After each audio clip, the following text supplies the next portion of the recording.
देखिए, दुखी इंसान अपने मन को, जैसे होता है ना कि जब इंसान दुखी हो जाता है तो अपने मन पर महरम लगाता है, तो ये लोग महरम लगा रहे हैं अपने मन पर। लगाने दीजिए, अगर ज़रूरत होगा तो हम यहाँ से भी भेज देंगे।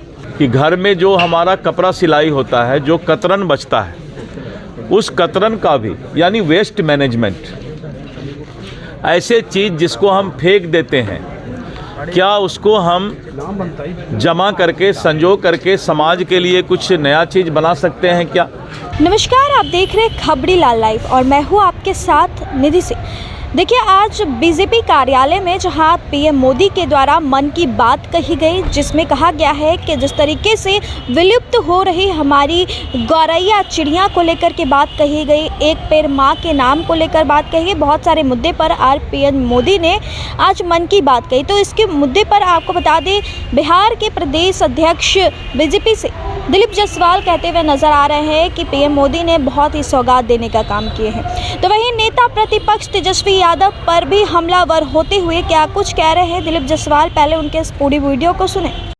जिसमें कि हम जीते हैं, सांस लेते हैं, अगर वो स्वच्छ नहीं रहेगा तो इसलिए उन्होंने आह्वान किया है एक पेड़ माँ के नाम, और हम पेड़ की सुरक्षा करें, नए पेड़ लगाएं। और एक बात जो बहुत उन्होंने कहा स्पष्ट तौर पर, कि घर में जो हमारा कपड़ा सिलाई होता है, जो कतरन बचता है, उस कतरन का भी, यानी वेस्ट मैनेजमेंट, ऐसे चीज़ जिसको हम फेंक देते हैं, क्या उसको हम जमा करके, संजो करके समाज के लिए कुछ नया चीज़ बना सकते हैं क्या? इसीलिए हर चीज़ का उपयोग हो, कोई चीज़ फेंके नहीं और उससे प्रदूषण पैदा नहीं करें, इस बात की चिंता प्रधानमंत्री जी ने आज जताई है। तो प्रधानमंत्री जी एक तरफ जहां पर्यावरण, दूसरे तरफ जो विलुप्त होती हुई जातियां और स्पैरो के बारे में उन्होंने, गौरैया के बारे में बताया, वहीं पर स्वच्छता के लिए समाज में कैसे जागरूकता लाया जाए और हरे भरे पेड़ लगा करके इकोसिस्टम को कैसे मजबूत किया जाए, इसकी चिंता उन्होंने व्यक्त की है। मैं प्रधानमंत्री जी को धन्यवाद देता हूं कि एक तरफ आपने विदेश में रह रहे भारतीयों की चिंता की, गुयाना की बात की, जहां पर कि भारतीय पूरे दुनिया में लाखों की संख्या में रहते हैं। उनका मकसद यही है कि भारतीय जहां भी पूरे दुनिया में हैं, सब लोग एकजुट होकर रहें और भारत से प्यार करें, इस बात की भी चिंता उन्होंने दिखाई।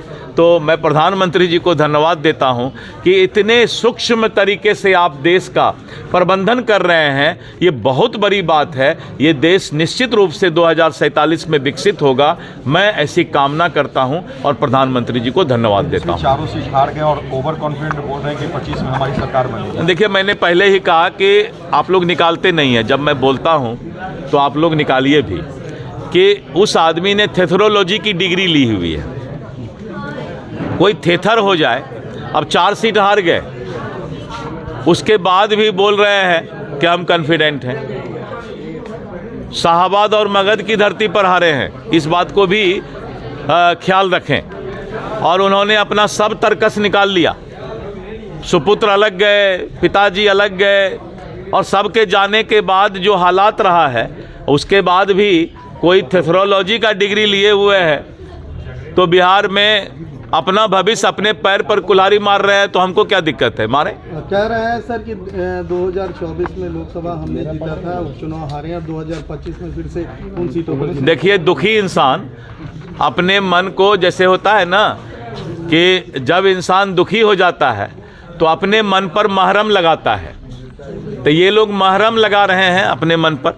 लगाने दीजिए, अगर ज़रूरत होगा तो हम यहाँ से भी भेज देंगे। तो आप सुन रहे थे दिलीप जायसवाल को, जिन्होंने सीधे तौर पर नेता प्रतिपक्ष तेजस्वी यादव को कटाक्ष करते हुए नजर आए, जहां पर उन्होंने कहा कि वह थेथरोलॉजी की डिग्री लिए हुए हैं। तो वहीं उन्होंने कहा कि अपनी जो करारी हार के बाद मरहम लगाने की कोशिश कर रहे हैं, सफाई देने की कोशिश कर रहे हैं, अगर मरहम घट जाए तो हम भी भिजवा देंगे उनके पास। कैसी लगी रिपोर्ट कमेंट में ज़रूर बताइएगा, और ऐसे ही देश दुनिया की तमाम और भी खबरों के साथ देखते रहे खबरीलाल लाइव। मैं निधि सिंह, पटना। बहुत बहुत धन्यवाद।